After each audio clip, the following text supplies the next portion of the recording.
So I'm putting in a. I know this coming week is going to be very busy. I'm not going to have time to talk to you all. Ngoba phela kumele umuntu ehlezi ekhuluma nani ngoba kuthethwe nje anizwa anizwa, but ngifuna ukuthi sibheke la kulento yemjolo. I think isihloko sesibili la emjolweni sikhulumile ngama-saltiles, imikhuba yenu ongafuna ukudedela abantu. So now let's talk about ebudlalwaneni and indima edlalwa ukuzithoba. Uqinisile-ke zaba yabo lapho-ke ngiyabona phela athi nje ubuhemith buniphethe manje ngifuna ukufaka nami phakathi ebuhemithini beni. Anyway, so yeah, I hope this thing is this mic doing the justice, guys? Am I more clearer? Ngizwakala ngconywana. I hope so. Anyway,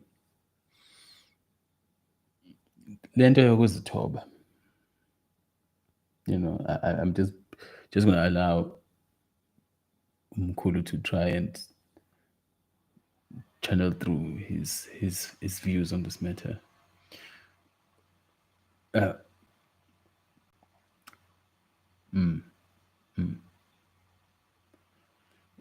I know ukuthi akusesiyo fashion manje ukuthi umfazi azithobe specifically, but manje inkinga sekutheni kuphambene nemvelo lokho ukuthi umfazi angazithobi, athobele indoda yakhe. It's very key, I remember there was a point where I had met this interesting girl and I said to her, as in umuhle and everything, but I prefer ukulethelwa itiye nge-tray. And to her it was so like, what? And you could see in her mind, she's like, there's no way in hell I'm gonna do that. Yabo. Why keep kanjalo kwegame. So ngihlebele nje style sami nami ngisebenzisayo ukuhlunga ogel abanga-align ne-brand yami. So uma uyindoda, I would say that again, uma uyindoda uzimisele ngokuthi uthole umuntu wesimama uzoswana naye towards i-goal yokuthi nize nakhe umndeni and all those things, which is very important.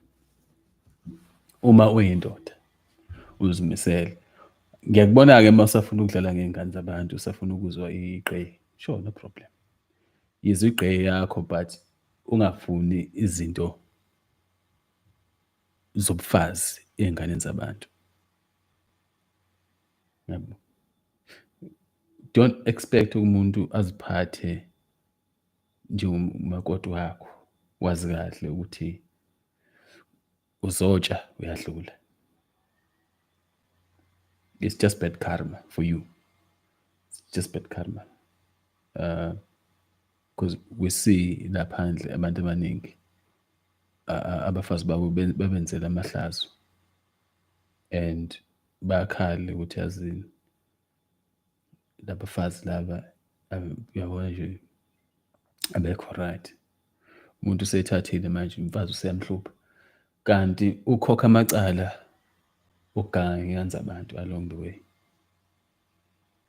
So take care of your karma, my daughter. Take care of your karma, because this thing yokuthobeka is very important and sesi-destroyile kubantu besimame.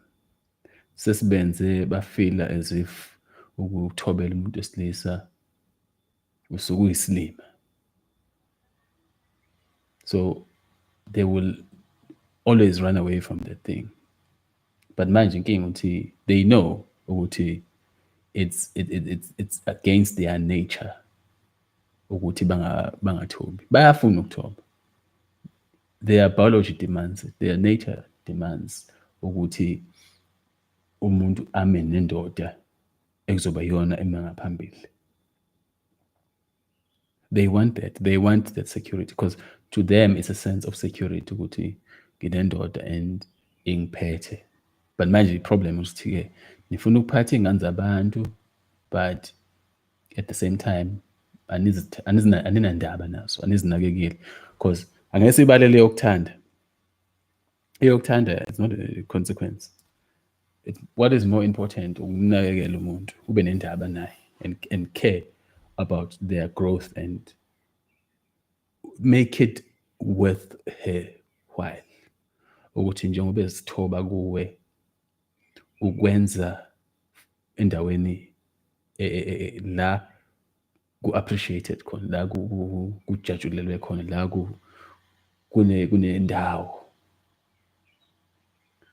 Ngoba vele kubuhlungu nawe uyindoda, kubuhlungu ukuthi usebenzise isithukuthuku zakho unakekele umuntu esimame uziphathe njengomnyeni wakhe only to find ukuthi akazele lokho yena uzodla imali yakho nje bese shaya ishwapha. And then you start hating abafazi ukuthi yazi labantu bayezenja because noma ngamenzelani ayikho into yabo. It also goes back to the talk I was giving Umjolo, the dating one, mayelana namasontazi ukuthi niyakhohlisana niziphinde nizikhohlise futhi ukuthi anithandani kanti niyathandana, yabo. Niyafuna ukuba seduze nabantu. It's just what it is. Niyafuna kusegazini, kusemoyeni ukuthi nibe nabantu nimeduze kwabo. So there's nothing wrong ngalokho. Bomama, there's nothing wrong ukuma nendoda, umendo. There's nothing wrong. And you know this, niyazi. But inkinga ukuthi obafu babuye bahluleke ukuba fair. Ke bahlule. That's the problem. Bahluleke futhi ukuba neqiniso ekutheni right ngifuna umuntu engizoganga nje naye. Yabo. Akwenze kucaca. Hayi uwe lawyer, usuyowasha, usuyoayina, usuyokoroba. So wenza zonke izinto zokuthobela umuntu kanti umuntu yena uzibonela nje igqeye isikhashana. Akekho lapho. You know. Kanti ibalulekile lento yokuthoba and iyafuneka, iyawakha umuzi lento yokuthoba. Umama othobile ave muhle kabi, ayikho umuntu omuhle njengomama othobile, akekho. Kepha ngikhathali. Yabona umfazi othobekile muhle ukudlula yonke into. Engibona enkundleni zokuxhumana ukuthi you do see a lot of women walking around showing off their ass, wearing skimpy things, putting on weaves, what. Ubuka ukuthi kube kuhle konke, yazi kusexy shame, yazi ngathi ungapansi. Kodwa manje it's a and I'm sorry, man, and like it's a thing yokuthi you can do it for a while and then move on. Yabo. And then kube khona sisabavele umuntu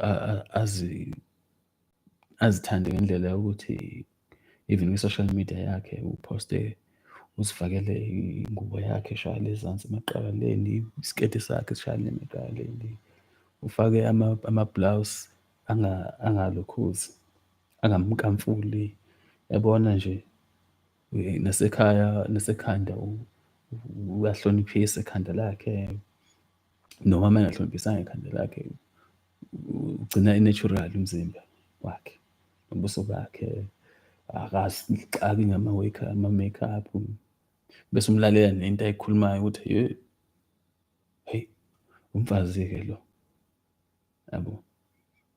Now, it doesn't become difficult for a man to pick up ukuthi, okay, this is a woman. And wonke amadoda amfuni umuntu njalo. Wonke. Aqambanga dalo ukuthi hayi, because lento le ukuzibhexa ebusweni nokufaka iy'nwele zamanye abantu, as much as we don't say much about it, ayisi-interested thina, asinandaba nayo. It doesn't do anything for us. We really don't care. Yabo. And I remember, like, we back in my early days, I think I just finished high school. So I'm working on campus, nabangani bami. Amukele intombazane. And njengoba ngisho ukuthi umuntu azihloniphe from top to bottom. She was like that. Nasekhanda elokhuzile. Ehloniphisile. Now, I literally, like, I stopped her. I'm like, no, man. You know, wazwa muhle sis. Yazi lo ubuhle bakho, it's not something we're used to. Sesijwayele ukubona labo sisabafuna ukuzivezela izinqa, bazivezela amathanga, basezonke into. And we, like, yabo lokho kwenza njengamanje, it's such a refreshing thing. And yazi kuyajabulisa. So I'm just going to stop ngincome so that you understand ukuthi le ndlela eyiyona is a thing that is actually quite beautiful. And I see, because what happens with you women, nifakani peer pressure yokuthi nicabanga ukuthi amadoda afuna into ethize, anisibuzi ukuthi what we find attractive. You just assume.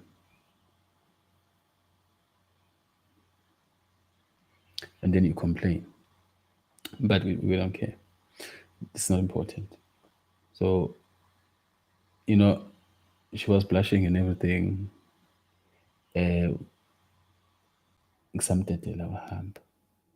And then the guys were asking how, but I was attaching a number. I'm like, no.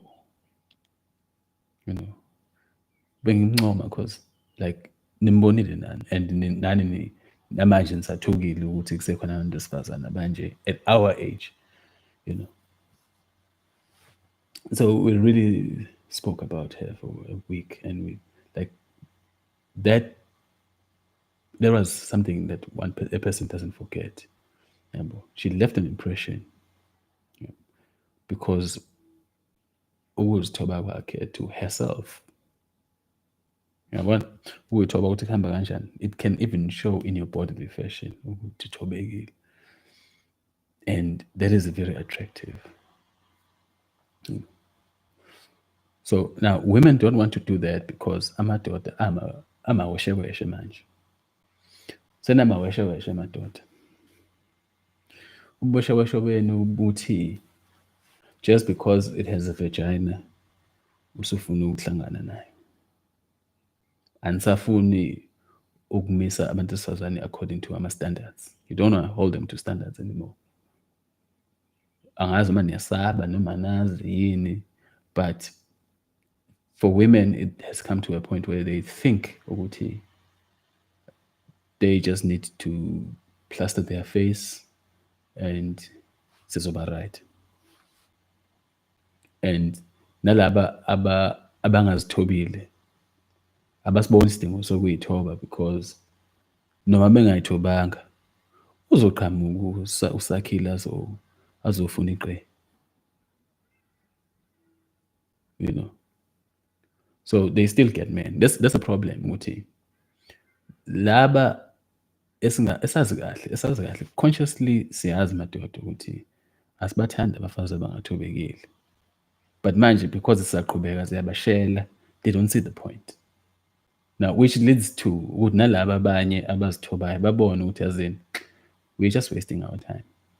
ngoba kuyafana vele. Noma uyithoba noma ungayithobanga, indoda isazokufuna ngoba amadoda awanama-standards.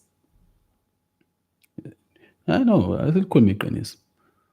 Madoda anawo ama-standards. You just take anything that comes. Abafazi bafuna ngenkanuko. That's the problem. Now, i-trap futhi ngoba ekugcineni kosuku ninale mentality yokuthi uzothi umthathile umbone ukuthi akathobekile. Uzocabanga ukuthi ukumshada kuzomshintsha, kanti cha.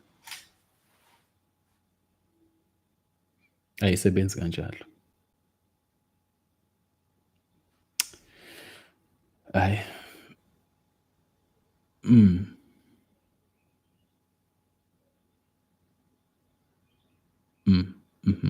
Yabo zama lento eshoyo. Ngiyayizwa, but I always say ukuthi it's very misguided. Ukuthobeka kwakho doesn't necessarily need to depend on what somebody else is doing. Yabo. Because you see, that's the thing ukuthi abantu besimame have this idea now because nihlangana nixoxe nikhohlisane ningasiconsult. Nicabanga ukuthi it has to be a man kanje. Kanti umuntu engaba ne-direction and everything, but uyakubuka nje as a piece of meat.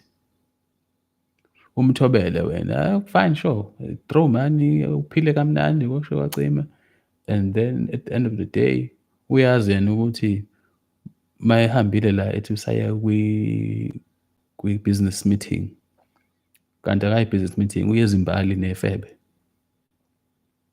Yabo.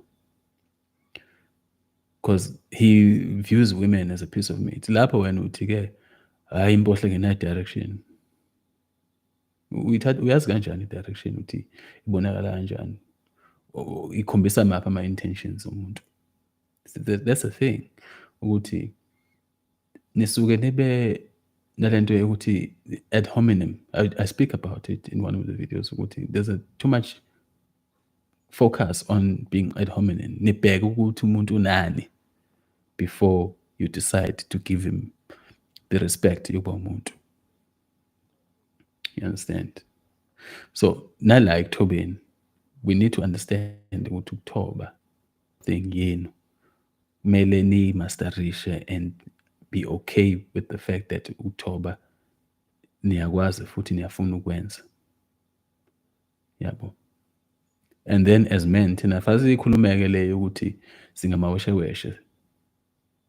Nithi masenithobile singabi neqiniso lokuthi no, yazini ngiyakubona impela ukuthi yazi ngiphatha kahle and ngiyajabula ukuthi uyile ndlela eyona, so I'm going to be fair to you. Yabo. Noma usheshe umbone umuntu uthi yazi-ke hey, because angithi amajita ayinqamba kabi. Ingane yabantu izovela iqale ingene ekuthobeni 2 weeks beqale ukujola noma 2 days beqale ukujola, agijima azokuthi hey mfethu yazi umuntu sebele waba serious yazi, and manje ngazi sengisuthini manje, hey I need to do something, yabo, ukuze azohamba. Hey, she's too serious. But I'm like, okay, but dude, when utheni kuyena nize nizwane? Yabo. Because iyona nje into ebuhlungu yenziwa amadoda ukuthi they are not, niyabakhohlisa abafazi, anisho ukuthi nifunani kubona. Noma nishilo ukuthi nifunani bona, you allow them to think ukuthi no, he is going to change his mind. So when they fall in love and when awukho lapho, you don't say to them ukuthi hey ngiyakubona ukuthi ngathi usuya laphana, asisheshe siyake kusemanje, yabo, ungaze ulimale kakhulu. You're not, yabo, siyasaba nokunireject futhi, very afraid. Yeah. So that's the thing. Nako futhi lento ukuthi omama want to look at people and say kumele abe kanje 1 2 and 3 and 4 kuze ngibe comfortable, ngibe ne-environment. It's not about environment. It's not environment. All that glitters is not gold. Fangabe niyakwazi lokho. Ngoba uzoyikhanda i-environment ebukhazikhazi ufice lapha kanti uyosebenza ukuthi ulale nenyoka. Ale futhi manje usungacomplain. So yeah, ukuthoba. Isheshe yaphela le bhesha, but I wanted to get to the final aspect of ukuthoba ukuthi omama mabathobe. It's in their nature. And ukuthoba kwabo bangacabanga ukuthi it's a thing abayenzela amadoda. Ukuthoba kwakho uqale uku-understand ukuthi ukwenzela wena. You. If uwumuntu othobile, ohloniphayo, uzihloniphayo nawe uzithobele, you take yourself away from being a piece of meat. You're doing it for yourself. Manje inkinga ke ukuthi niyasaba futhi nokuba alone, because this is another thing and engafuni ukuyisho ukuthi you have a fear of being lonely. Sanibuka phela amantombazana awafuni ukuba hodwa, saba kabi ukuba yedwa umuntu wesifazane, saba kabi. Yabo nje bakade kuyi-lockdown ndawonde nje, bakade kuyi-lockdown nje, sibona imhlolo nje ku-2020 ukuthi abantu besifazane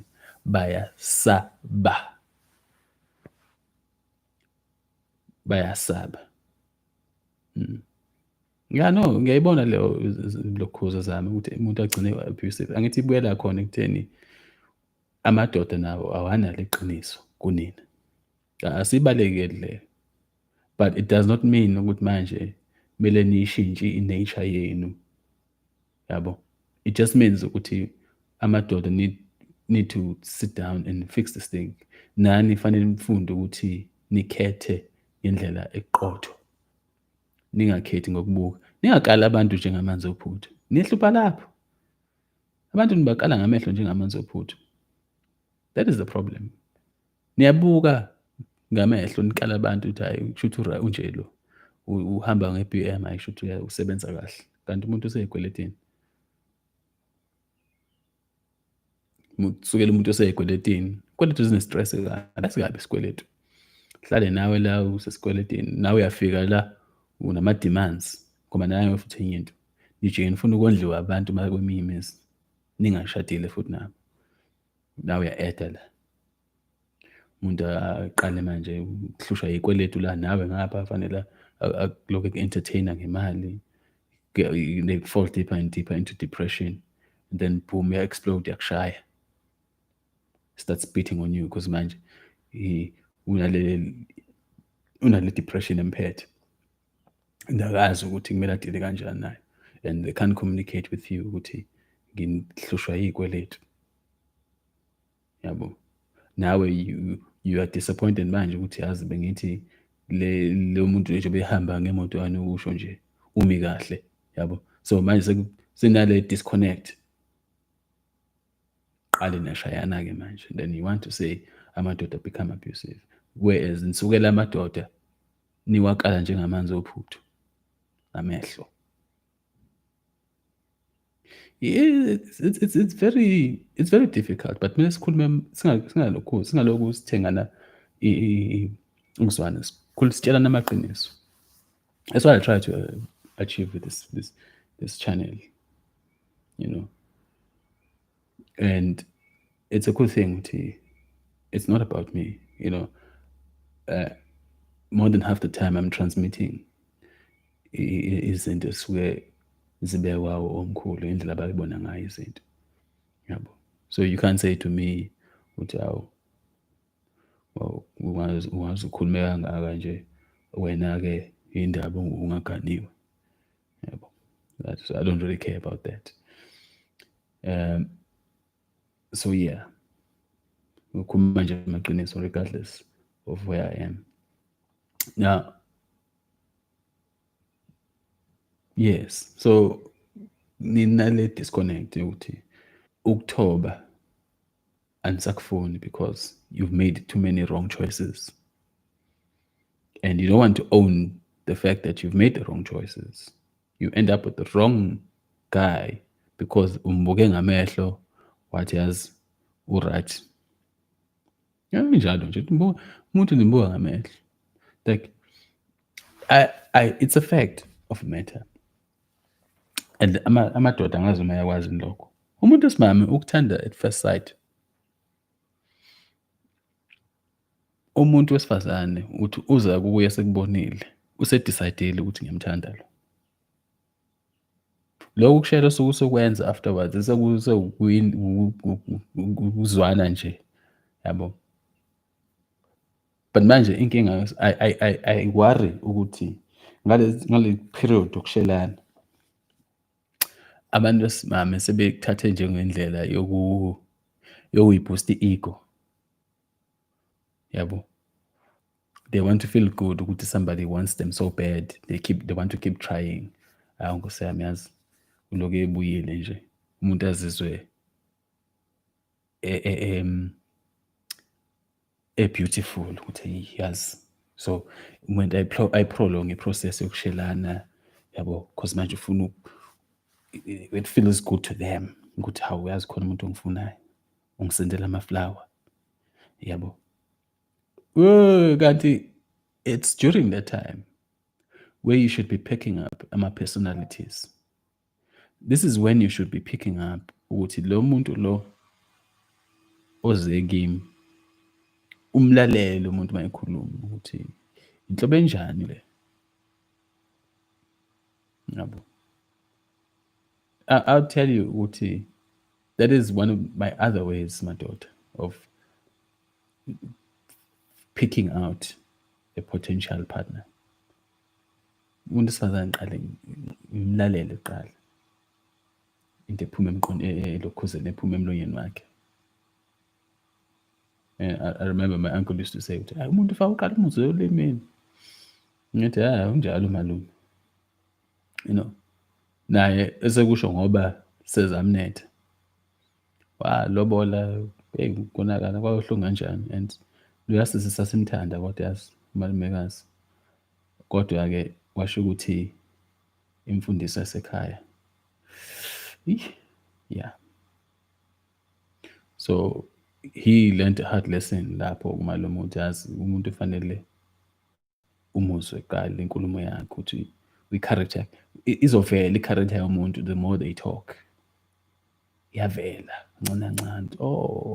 Lo ule nhlobo nje. Yeah. So uzohlala umuntu siyaxoxisana lana nje umuntu abone ukuthi ayazi cha shoot serious uvusi ngami. Yeah, we hang out, we go out, we chat, yabo. Mhlambe angivakashele to my house and I don't do anything with them, and they'll be like, oh yazi abafana abavele nje umuntu akufaka ekameleni. I'll be like, yeah, bona phela mina I do things very differently, yabo. And then the more we talk umuntu asho into wrong, yabo, ivele red flag. Getting okay, bese ngihlehla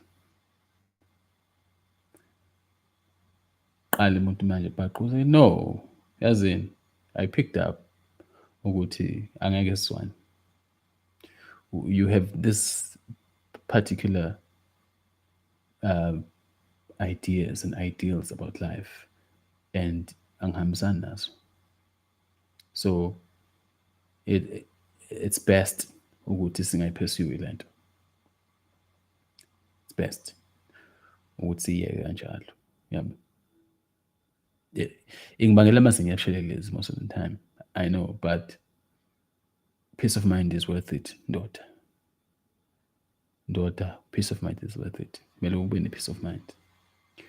Now, it's a good point to come to the peace of mind ngoba umfazi othobile uyena ozokunika i-peace of mind.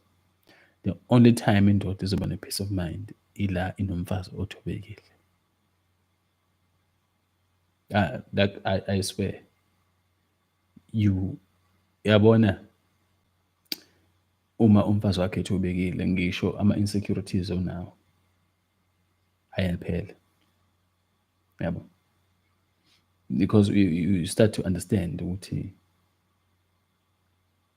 umfazi indlela azipresenta ngayo, because that's the thing, women like to talk about, no, it's why must we wear ngendlela society funa sigqoke ngayo, it's just clothing, I have every right to wear whatever I like. But at the back of their mind they know very well ukuthi mangifake iminiskirt, yeah, bazongibuka bonke labafana laba.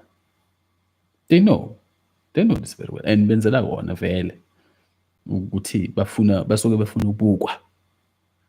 It's just that they get upset uma bebukwa abantu laba abangabafuni. Mase bethole attention kulabantu abangabafuni, then now they want to start complaining. But vele basuke befuna ukuheha la madoda, yabo.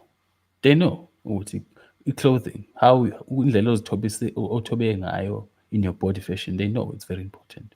They know it, otherwise they wouldn't do it. Yeah. So indoda-ke enomfazi othobekile, even in their body fashion, uyazi ukuthi umkakho mohamba nayo akukho umuntu ozoloke eqalazana la, yabo. Ngoba phela sinjalo madoda sithi sishaya amakhwela, hey, uyambona umama kasibani, hey ndoda, ngiyakutshela. And you know, angeke uyibalekele le nto leyana. I remember ngihamba nomngani wami solanda intombi yakhe, and we didn't know ukuthi sizofica ugele eshaya iminiskirt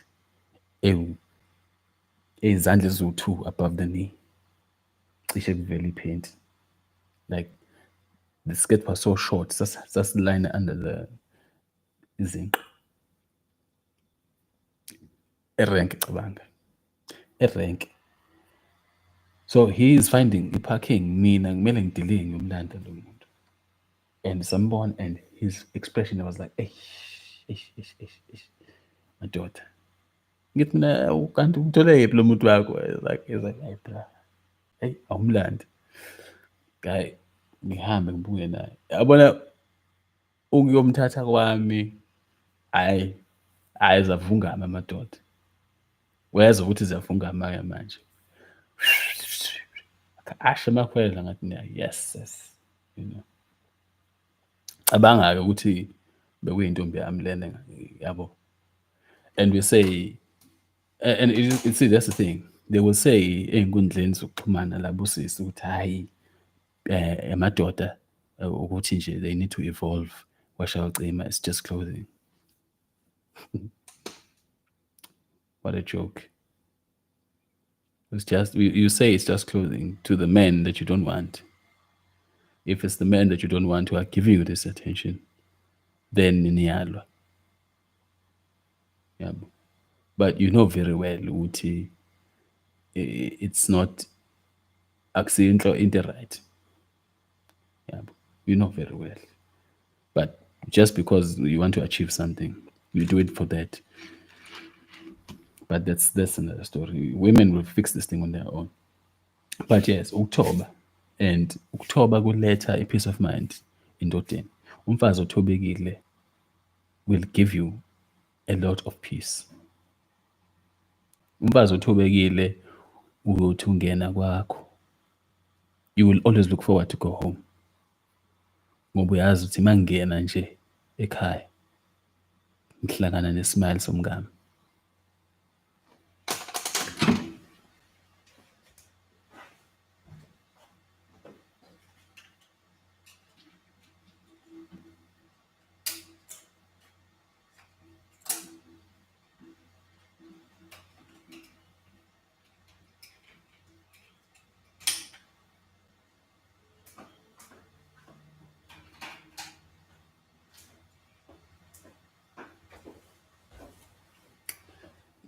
Yeah.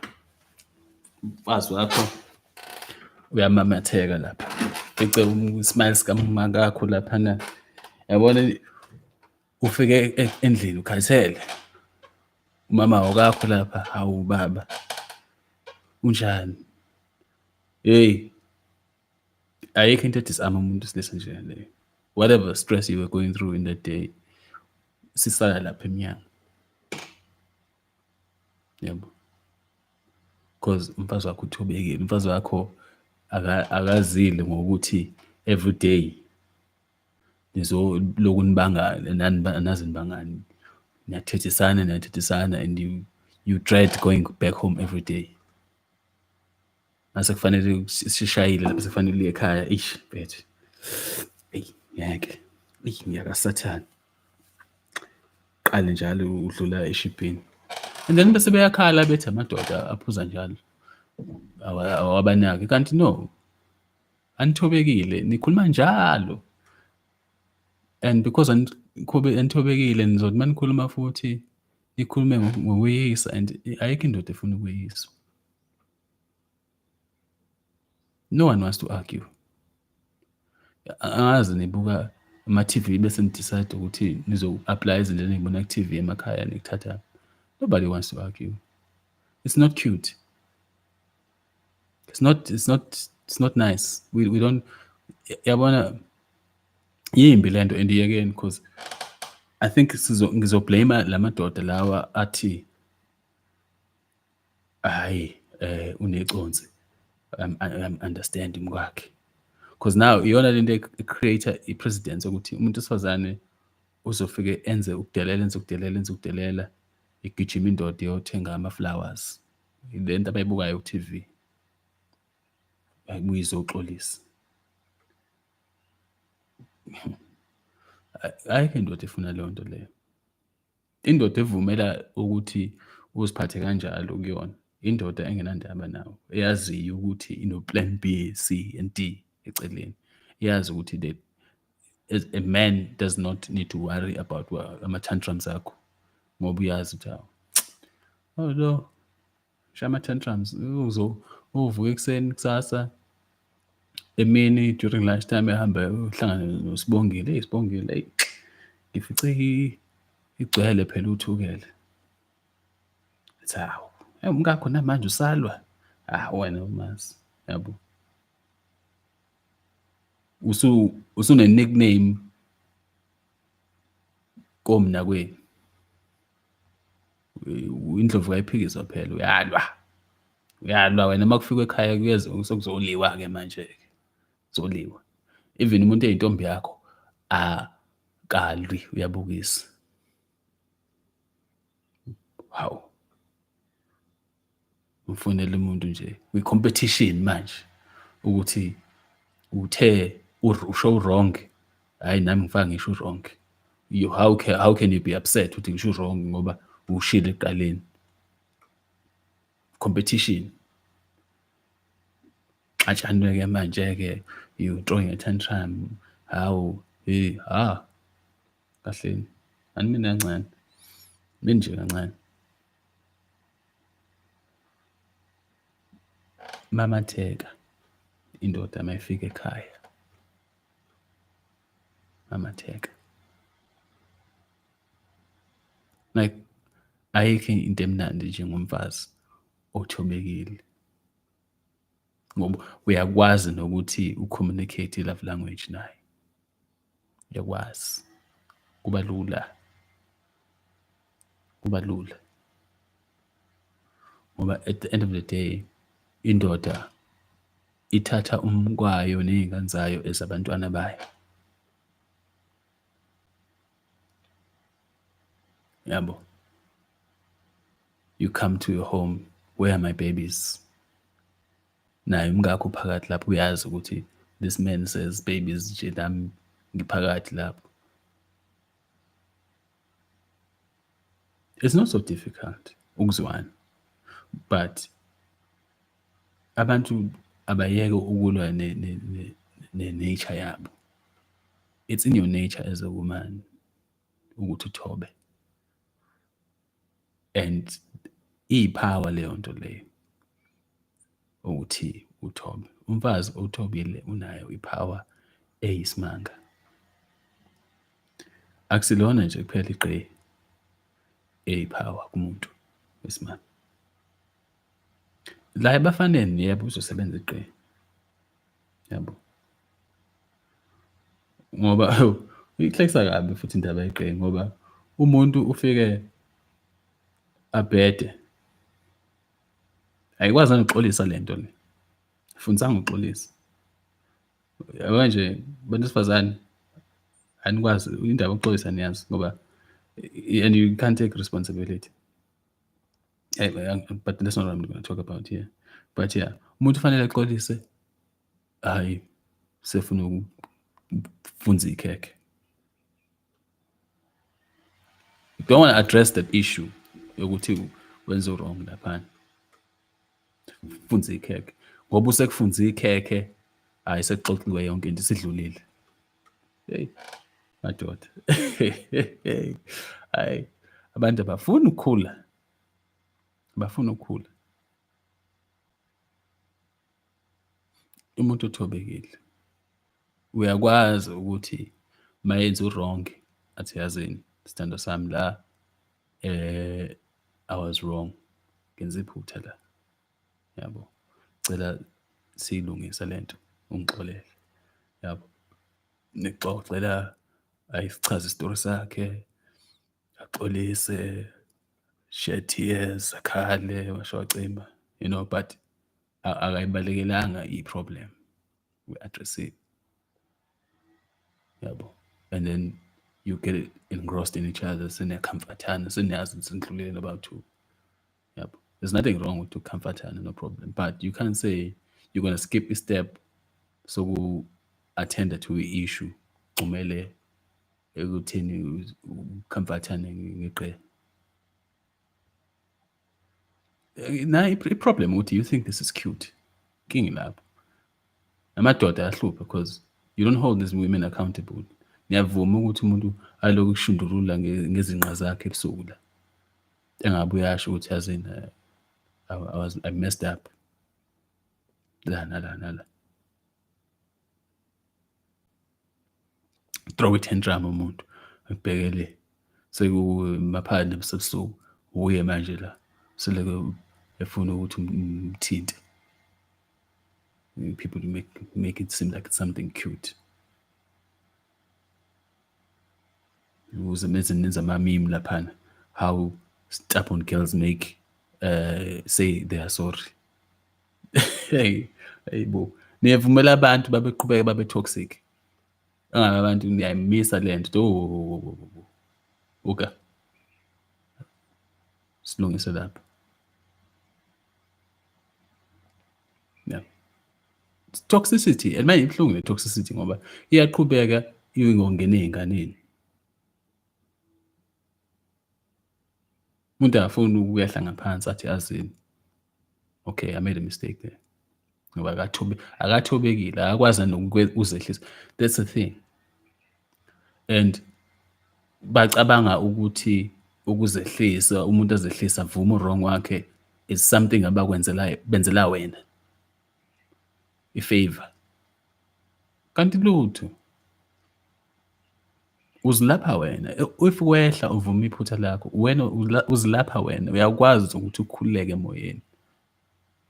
And it creates i-environment ye-trust phakathi kwakho nomuntu wakho.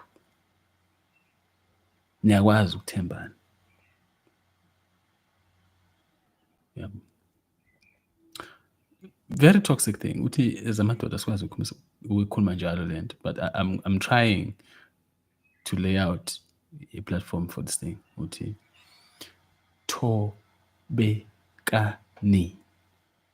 thobekani. Nihlezi nitshelwa lento emasontweni every weekend ukuthi fanele nithobeke, kodwa nifuni ukuyenza.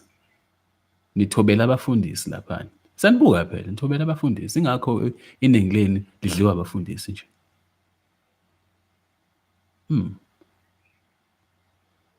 Nidliwa abafundisi nini? Siyazi. Ayekho futhi into efihliwe. Baniqeda abafundisi. Njengokuthi umfazi ongapheli esontweni umbalekele. Umbalekele umfazi ongapheli esontweni. Intombi yamfundisi leyo. Futhi aqalanga manje ngisho kogogo bethu inqwaba. ayidliwa abafundisi. Ngoba into yokuthoba niyithatha niyoyinikeza abantu abale kude, la ekhaya uthobekile. Nesibindi sokuthi la ekhaya ube nelokhuzana nezinto izitsha ezikhishwa uma kufika umfundisi.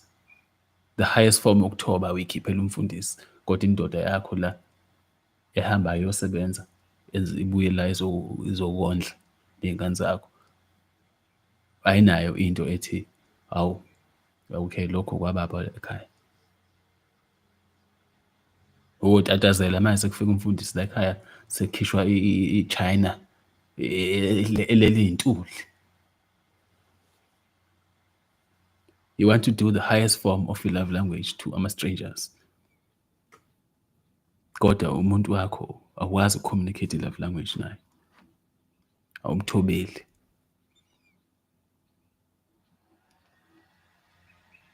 It's not like, I'm saying these things niyazazi siyiqiniso futhi, and ningizwe kahle, I'm not making a plea, I'm not asking you ukuthi hambani niyothoba. I'm telling you ukuthi hambani niyothoba ngoba yile nto efabe nayenza. Thobekani, ayikho umuntu uncengile ngalo nto, because if ningayenzi isizwe siyaqhubeka njengoba sikanje. Akekho umuntu ongahlulwa ungena phakathi kwesizwe simnyama asilimaze uma kusekanje. Asina defense. We can't defend our community ngoba abafazi abathobekile abakwazi ukusithobela. We can't defend our community like this. We can never. Soze sayidefend i-community yethu so long kusame kanje. Abafazi abathobekile bama emva kwamadoda abo, amadoda kube yiwona aba i-wall of defense, first line of defense of the community iba amadoda ngoba abafazi bami ngemuva. Hamba la imhlolo esiyibuka la ngithi angilwe bakhonzile omabethu, but you celebrate ukuthi abafazi babantu bayimbokodo, bayi-backbone of the community. Have you seen our communities? Have you seen i-state sama-communities ethu? Kusolokhu nje saba nale mqondo ukuthi we are going to have insika i-community ezabafazi. How are they doing ama-communities ethu? Zinjani iy'ngane zethu mazinje? Zinjani mazinje iy'ngane zethu?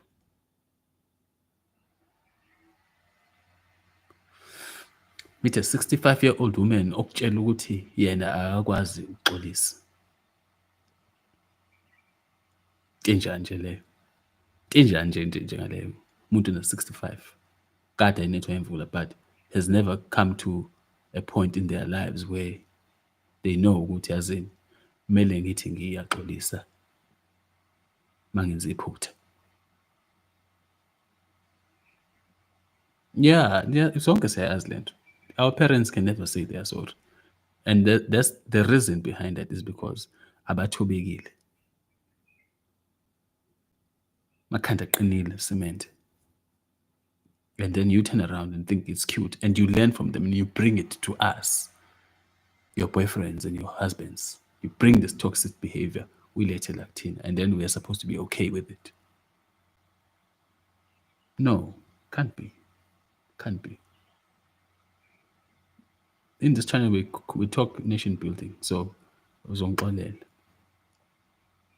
Ukuze sakhele isizwe, sicela abafazi bathobe. Sazoyikhuluma indaba yamadoda ukuthi kumele babe neqiniso. Bangathobisi iy'ngane zabantu kanti bahlala ngazo. Amadoda afanele beqotho, azi ukuthi they are the first line of defense in community. Athathe indawo yabo. Now we can't take indawo yethu ngoba bakhona abafazi abakwazi ukwenza, angithi? So sizobe siyithatha kanje indawo yethu ma abafazi bethu besemandleni alingana nawethu. Then they might as well go ahead. Kube yibona bayi-first line of defense, but i-evidence shows ukuthi solo kuba bayi-first line of defense, i-community yethu vulnerable. Anyone can come in and do business in the black community. I thrive food, no problem. And then you turn around and complain, I'm a Pakistan, I'm a Pakistan, I'm a Pakistan. ND, welcome. Suzawavuka. Andlali.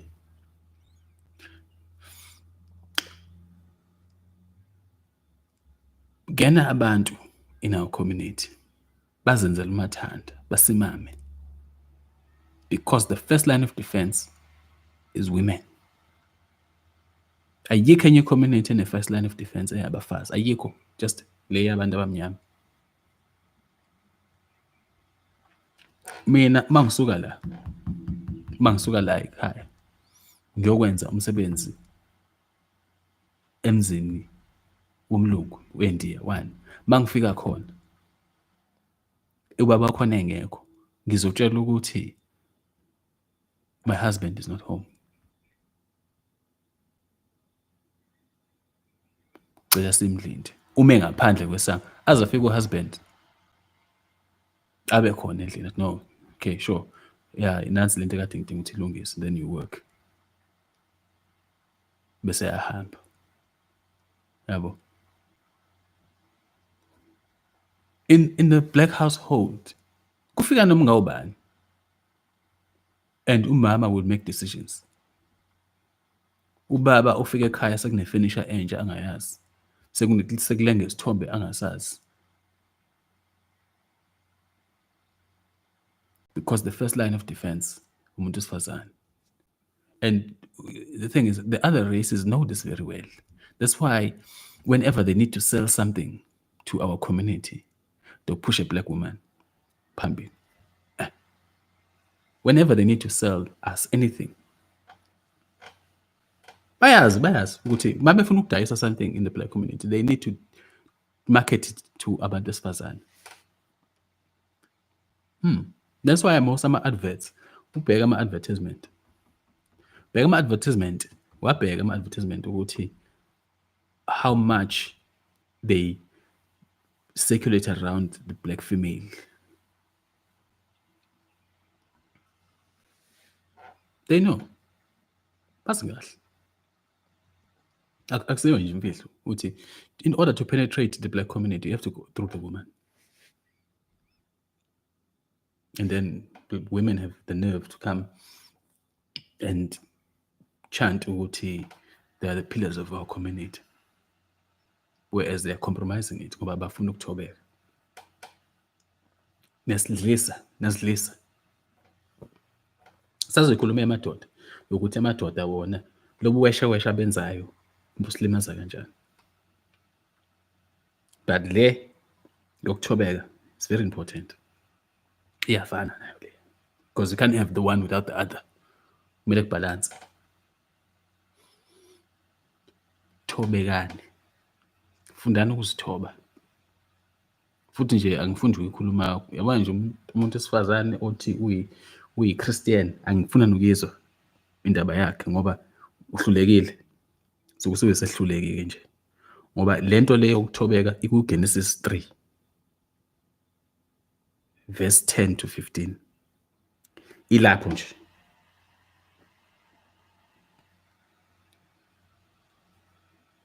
Iseqaleni kweBhayibheli lenu leli enithi nama-Christians ngalo. Ilapha eqaleni. By the time ufika kuma-Corinthians le isikhona nje eqaleni le ndaba ukuthi umuntu wesifazane kumele athobele indoda yakhe. Kwangasi sisicelo futhi. It was an instruction.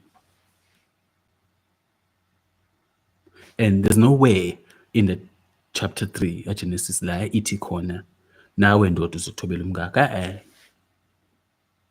Funde kahle iBhayibheli lakho, naselifunda iBhayibheli, silazi kahle. There's no way la kwathiwa it must also happen the other way around, because uthola ukuthi these Christian women bazokutshela ukuthi hayi but nawe ufaka ungithobele. Yibo.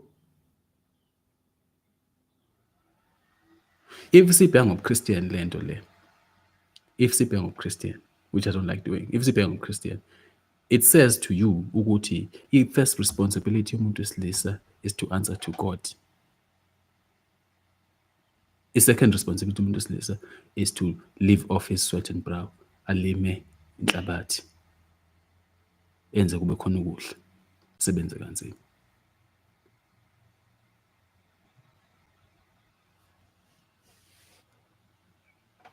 There is nowhere la kushiwo uGod ethi kumuntu wesilisa, hayi sekumele manje-ke uthobele umkakho. No. Thina sinikezwa ama-responsibilities. We become responsible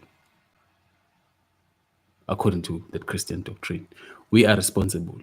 Nina, ni-responsibility yethu bantu besifazane. You must be abantu abathobekile kuthina. Nithobe kuthina, thina sininakekele, sinigade, siniprotecte yonke le nto le. But anifuni ukuthoba. See, that's why ngithi kufuna noyikhuluma indaba umuntu wesifazane ukuthi uyi-Christian, because ibona abanale toxicity kakhulu. They say they are Christians, but izinto ezibekiwe nje ezisobala fanele bayazenza abayifuni. Abafuni ukuthobeka. So before I shut my mouth, sithe ekutheni ekuthobekeni umuntu wesifazane akathobele indoda yakhe. Thoba. One, awuthobeli ngoba uthi wenzela yena, uzenzela wena. Two, kuyipower kuwe ukuthi uthobe. Three, akekho umuntu wesifazane omuhle odlula umuntu wesifazane othobileyo. Ekho. Khathali ukuthi ngayaphi. There's no more beautiful woman than a woman humble. Yabona enti ungafiki nje ema-Corinthians. Bahluleka lapha ekuqaleni, cabanga ke ema-Corinthians. 4, indoda mayibuye ekhaya, uhlangana naye phandle, uyamukele ngesmile. Umuntu wesilisa akathi mayefika ekhaya azi ukuthi uzofica umamathekile, iyamgeza loo nto ngaphakathi. Iyageza kumuntu wesilisa, hayi ukuthi umuntu wesilisa maye ekhaya athi awe ma ngempini. Uthukwe umlungu lapho, uthukwe indiya, uthukwe nasekhaya uyafika uzoba ukulalela, uzoqula amacala, hayibo kahle, hayibo.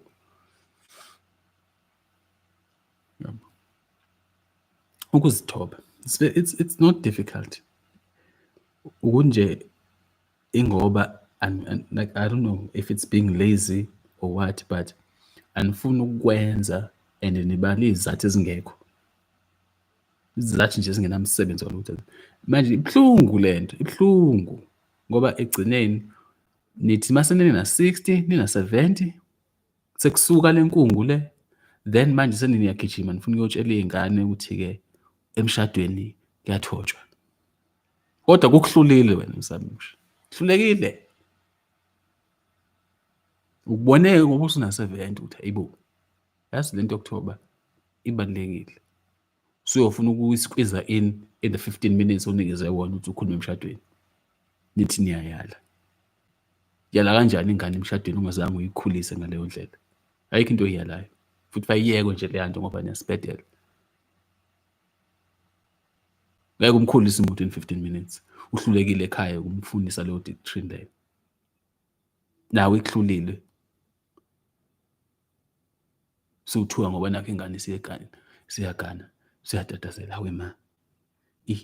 Yas fanele ngiyitshele lengane ukuthi kubalekile ukuthi ithobe. Into ongazange uyiphile.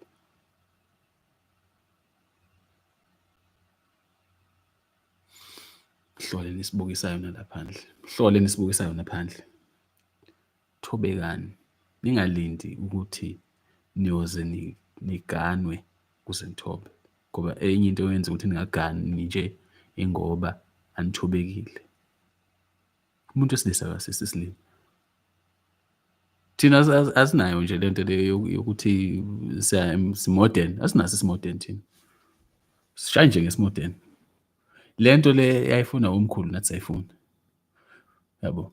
Kodwa sesabangconywana ngoba sesiyavuma nokuthi sinilalele ilokhuzana. yabo savumelana ukuthi sizavuma ukuthi nibeke imibono sinilalele, yabo, phambi kwabantu. Kanti omkhulu bona akuvumi lokho, kwakufanele uma ubeka umbono uwumama ukwenza ngasese. Yabo. Sekuyilawo umehluko. Sesizakwazi ukuthi sixoxe nani on an equal intellectual level. Selikuthatha lokho nikubukeke sengathi-ke sesiyilima-ke manje-ke, inkinga ilapho phela. Kanti cha, we are trying to understand ukuthi sibhekene nobani. Now, instead of taking that advantage ukuthi niyithathe and enhance i-ability yenu yokuthoba, hayi, ngifuna ukuthi nisikhwele emakhanda. I'm saying these things because into ehlasele our community kuphela. Amanye ama-communities awanayo le challenge. Awanayo le challenge. Bakha imizi, bakha ama-communities amahle. Sifike sizohlala ema-communities enu, chabo, sithi sizothenga imizi kanokusho phakathi kwabo, bathuthe. Ngoba yazi ukuthi abantu abamnyama ba-toxic.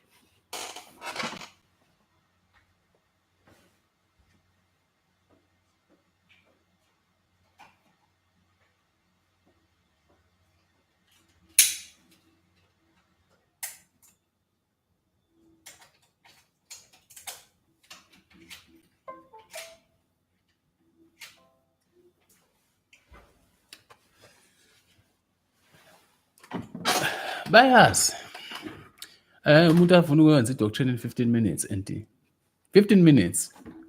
Umuntu uzoqala kanti lento yakhe ivele nekhanda liqinile nje kusukela kudala. Yabo.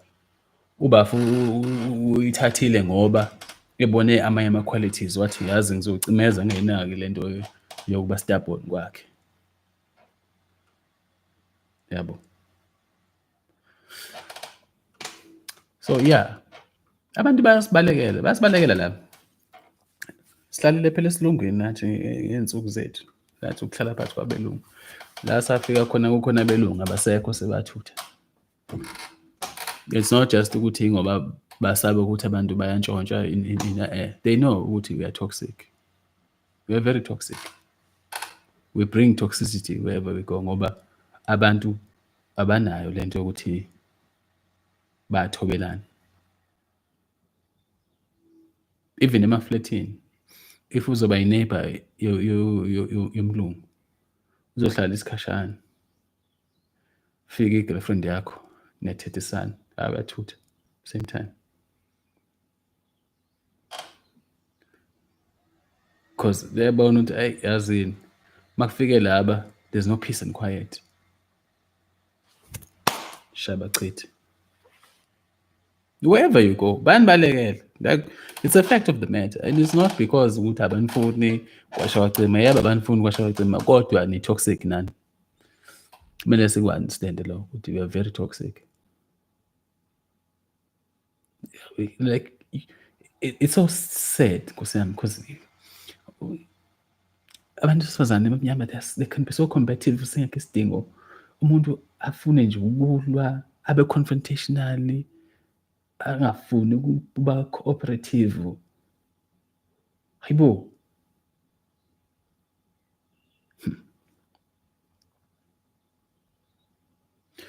Umuntu angafuni ukuba cooperative. Afuna ukuba cooperative ngalesikhathi la esedinga khona umenzele something. Funi nje ukuba cooperative. Angeke ngitshele wena ukuthi ngenzeni. Yeah, ukuhamba laphana.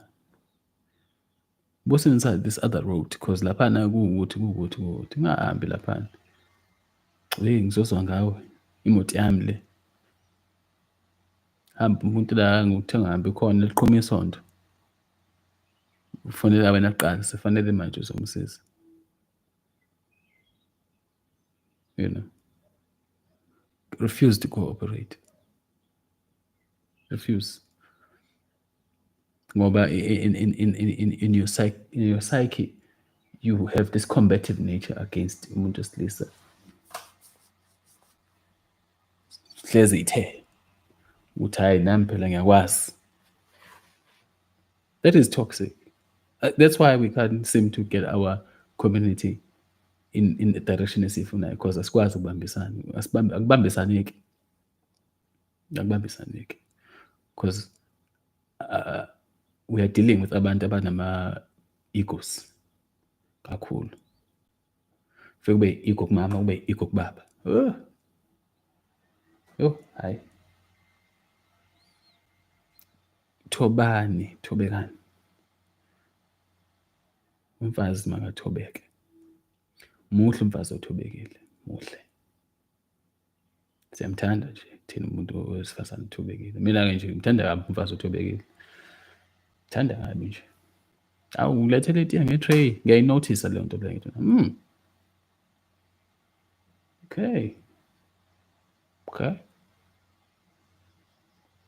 Awu, uyaklina la endlini. Awu, yeah.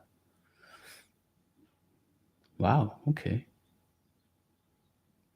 Yazi ukuthi inhle kabi leyo nto leyo. Now, I am able to express ukuthi ngikuthande. Yabo, sengiyakhululeka ukuthi hawu yazi umuntu lona man. Uyadeserve ukuthi ngimthengele isipho every now and then. She deserves it. Yabo. Awunankinga. Asukele umuntu ongazi nokuthi yabo. Nisenkingeni-ke futhi manje kusisi, because nokupheka siyakwazi manje. Siyakwazi ukuyiphekela, siyakwazi ukuyi-anela, siyakwazi ukuyiklina, siyakwazi ukwenza yonke into. Hayi, izandla azikusongiwe manje. We can take care of ourselves. We can take care of ourselves. So now that's why uzwa manje sekunale trend ethi-ke, what are you bringing to the table? Because sesibonile ukuthi actually azi ayikho i-benefit yokuthi nibe khona empilweni zethu. There's no advantage. Yabo. Now we want to know ukuthi njengoba uthi uzoba nami ulethani. Njalo nje Radebe, ijapho Radebe, inkinga sekwazi uyibambela manje. Bambela. Hluphi. Wazwa washo omunye ubaba wathi hayi usekude ukugana wena. Usayenza nje. Mina yini hayi. Mbona nje ukuthi uthatha into le uyilungisa. Yabo. And you tell them. I always tell them my interest amanje. You tell them lalela. Siyazwana, ne? Sure, you're a very lovely girl, anginkinga now. But you must understand something. I mean, I don't necessarily need you for my mundane tasks. But I need to know on a personal level ukuthi masihlangana soba two. Siyakhula yini? I'm not saying ukuthi-ke you must cook for me because angikwazi ukupheka. Mina ngiyaziphekela. Hlala ngedwa nje ungibona ngihlala ngedwa la. Ngiyaziphekela nje. Angithi yabo angishonile ngiyapheka ngidle. I can feed myself. Yabo, I can clothe myself. Ngikwazi ukuyi-anela, ngikwazi ukuyiwashela yonke into. Akuhluphi nje. So I don't need you for those things. I don't need. Yabo. But I'm not saying ukuthi you shouldn't be able to. Ngoba egcineni kosuku kuyenzeka ukuthi siyazwana siba nezingane, oyedwa wethu mayengekho ingane ezosala nobani. Uzokwazi kanjani ukunakekela izingane? Ngoba you can't depend ukuthi sekufaka ngithatha umfazi wesibili. Phela uma uzoqasha nithi helper manje ngithi senasa phela senithi helper. Uzoqasha u-auntie umfazi wakho wesibili lona ndoda. Ningathuki futhi ma uhelper esedliwa la ekhaya. Umfazi wakho wesibili. Indoda ma uthi ayiqasha uhelper, uthi ayithathe umfazi wesibili. Bese uyakhala ukuthi ilala nohelper kanti cha, wena uthi ayithathe umfazi wesibili. Umfazi wesibili.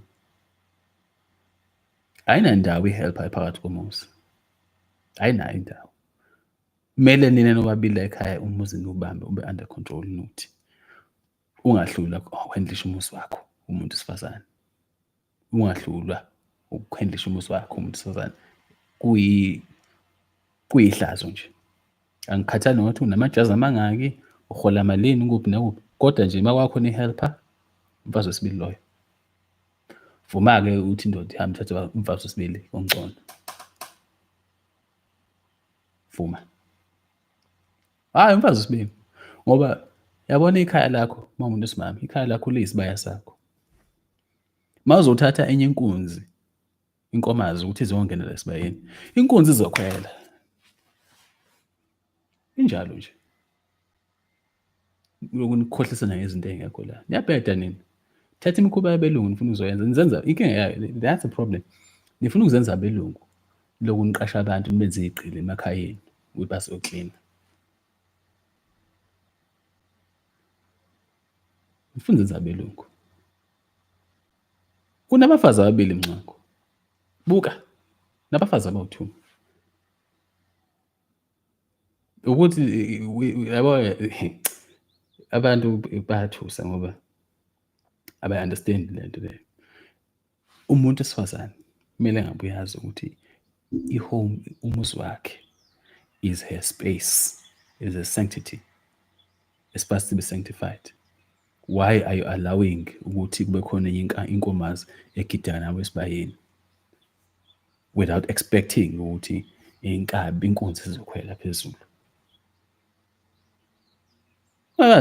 Mhlawumbe ngoba asisafuyi, so we don't understand this concept. Umuntu ofuyile uyazi ukuthi le nkunzi la esibayeni njengoba ihlezi nenkomazi ey'ngaka, iyayikhwela zonke. Angithi kunjalo.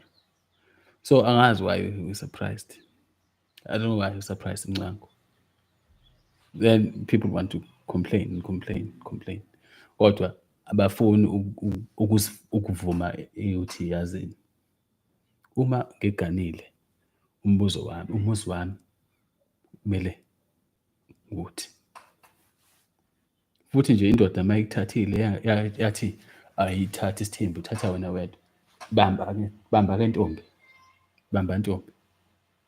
Ibambe into yakho. Awuthi ngihambe sekhona abangifunayo la phandle.